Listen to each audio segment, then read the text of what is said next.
अल्हम्दुलिल्लाहि रब्बिल आलमीन वल आक़िबतु लिल मुत्तक़ीन अस्सलातु वस्सलामु अलैका या रसूल अल्लाह।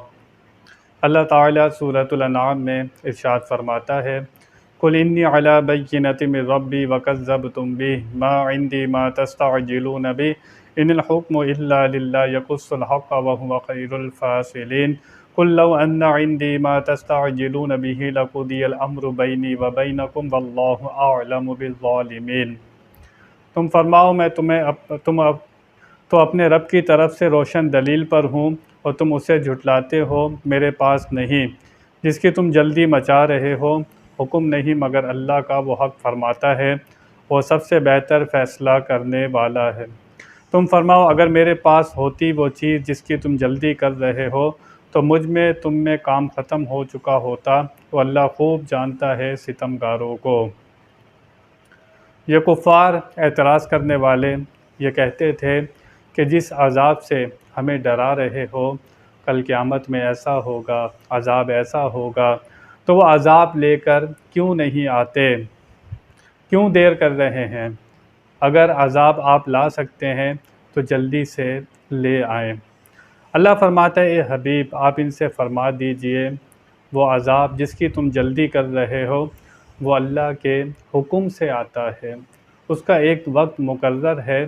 अगर तुम अल्लाह रसूल की मुखालिफत करोगे, अल्लाह ताला की इसमें हिकमत है, वो जब चाहेगा तुम पर अज़ाब नाजिल करेगा। ये अलग बात है कि जब अंबिया किराम अपनी कौम के लिए बद्दुआ करते हैं तो फ़ौरन उन पर अज़ाब नाजिल होता है। नूह अलैहिस्सलाम ने अपनी कौम के लिए बद्दुआ की तो अज़ाब आया। इसी तरह जो भी अल्लाह के नबी से टकराया, इब्राहीम अलैहिस्सलाम से नमरूद टकराया, मूसा अलैहिस्सलाम से फ़िरौन टकराया, तो अल्लाह ताला ने उनको गर्क कर दिया। ये अलग बात है जब नबी बद्दुआ कर दें तो कौमें बर्बाद हो जाती हैं। हमारे नबी करीम सल्लल्लाहु तआला अलैहि वसल्लम रहमतल लिल आलमीन बनकर आए थे। आप ये नहीं चाहते थे कि जिस तरह पिछली कौमों पर अज़ाब आया इस तरह मेरी कौम पर अज़ाब आए। अल्लाह कुरान में फ़रमाता है, हम इन पर अज़ाब कैसे करें? कुरान में फ़रमाता है, वमा कान अल्लाहु युअज़्ज़िबहुम व अंत फ़ीहिम। अल्लाह इन पर अज़ाब कैसे करे कि ए महबूब आप इनमें मौजूद हैं। अल्लाह का हबीब हम में मौजूद है तो अज़ाब नहीं आ रहा। पिछली उम्मतें गुनाह करती थी, उनके गुनाह उनके माथे पर लिख दिए जाते थे, घर के दरवाज़े के बाहर गुनाह लिख दिए जाते थे, लेकिन हमारे साथ ऐसा मुआमला नहीं है।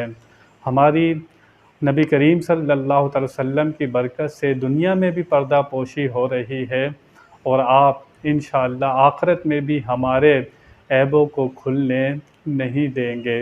ये सब बरकत है हमारे नबी करीम सल्लल्लाहु तआला अलैहि वसल्लम की। पिछली उम्मतों के गुनाह लोगों के सामने आ जाया करते थे, लेकिन हमारी पर्दा पोशी हो रही है। रहमतल लिल आलमीन, ये रहमत है तमाम कायनात के लिए, तमाम जहानों के लिए। उनकी रहमत का सदका है कि हमारे गुनाहों की पर्दा पोशी हो रही है। अल्लाह ताला से दुआ है कि वो हमें इस पर बातों को हक़ मानकर इसको कबूल करने की तौफ़ीक़ अता फ़रमाए। व आख़िरु दावाना अनिल हम्दुलिल्लाहि रब्बिल आलमीन।